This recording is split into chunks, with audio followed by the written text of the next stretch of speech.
3, round 3. I'm not gonna do too much talking. Let's get straight into it. So despite Crawford having neutralized almost everything Spence was doing, dominating him from bell to bell, there were moments, small moments of success for Spence. One of them was one of the things I said he should rely on in my prediction, which is the level change overhand. Here's him landing a few of those.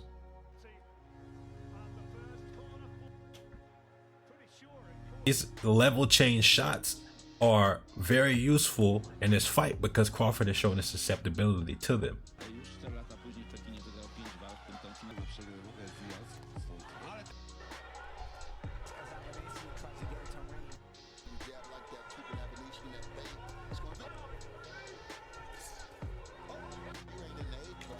By the way, I forgot to say this in the beginning. If you're one of the several thousand people that's constantly watching me and not subscribing, you better like and subscribe right now. Stop playing with me.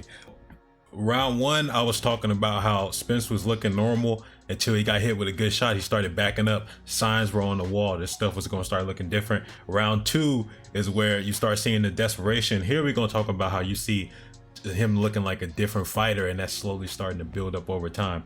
But when he was getting beat in rounds 1 and 2, especially round 2, he tries to turn up the pressure, and he's turned up the pressure from a continuation of round 2. Even though he got knocked down, he's a warrior, obviously, so he's gonna come back and try and get his get back.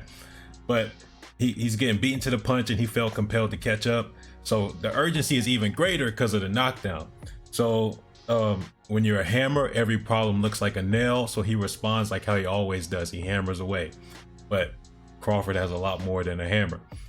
Here is one of the first interesting moments in this 3rd round, because Spence has Crawford in the perfect position that Spence will want to have Crawford in, against the ropes in the corner, and he's unloading his combo, but then he gets caught. Boom, clean right hook, and he's still trying to push through.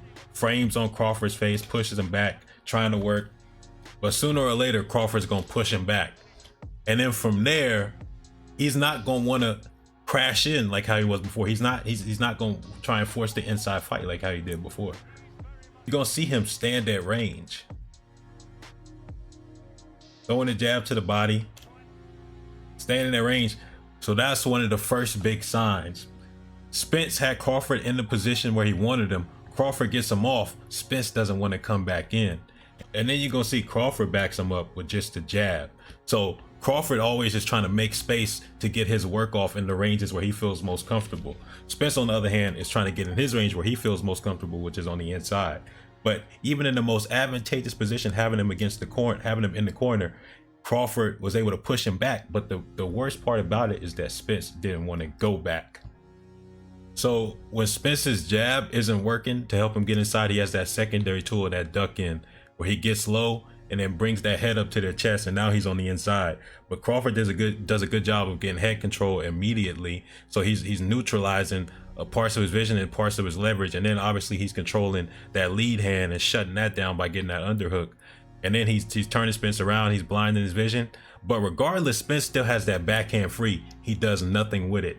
And that's what I mean. These signs, this buildup of, okay, you have opportunities that Spence would normally take, but Spence felt something different.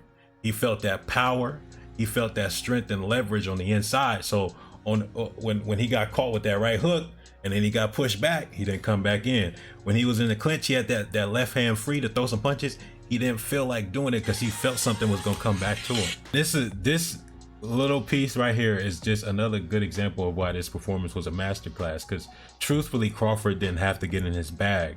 Because if somebody's just bringing rock, all you have to do is just bring more paper. And so that's the same combo. He landed on him in the 2nd round and dropped him. He just has an answer for everything he's doing, and he just has to keep putting those answers out for every single thing that Spence is bringing to the table. Spence is still fighting back, so he crashes in behind a big backhand like how he normally does, a big looping backhand. And now he's on the inside again. Crawford is going to Ugas him, push him back hard. And if you saw the Ugas fight, Spence he looked like he was getting wobbled. That's how hard he was getting pushed. His legs was looking real weird. And so Crawford pushes him back. And then the response is again, it's the response from Arrow that's more telling about the trajectory of this fight. basically what you're gonna see if you watch the fight in that third round, about a minute 26 seconds, it's gonna be about 5 seconds of him just standing in front of Crawford, not fainting, not moving, not doing anything. And so that's another sign. After Spence gets done throwing a combo, about a minute and 20 seconds left in the third round, Crawford's gonna catch most of it, and then without doing anything, no real feints, no real threats, he didn't punch him or do anything, Spence is gonna back up again. It's the signs of a fighter being in there with somebody that makes them look real unfamiliar to the eyes of the fans, right? So he's still looking like Spence. He doesn't look slow, he doesn't look drained, he looks like Errol Spence. But what happens is, I said this before, you take away a man's tools, he becomes just a man. And so you're seeing a man without his tools, and that man doesn't look real familiar. We're used to seeing Errol Spence be able to do what he wants and be able to back people up.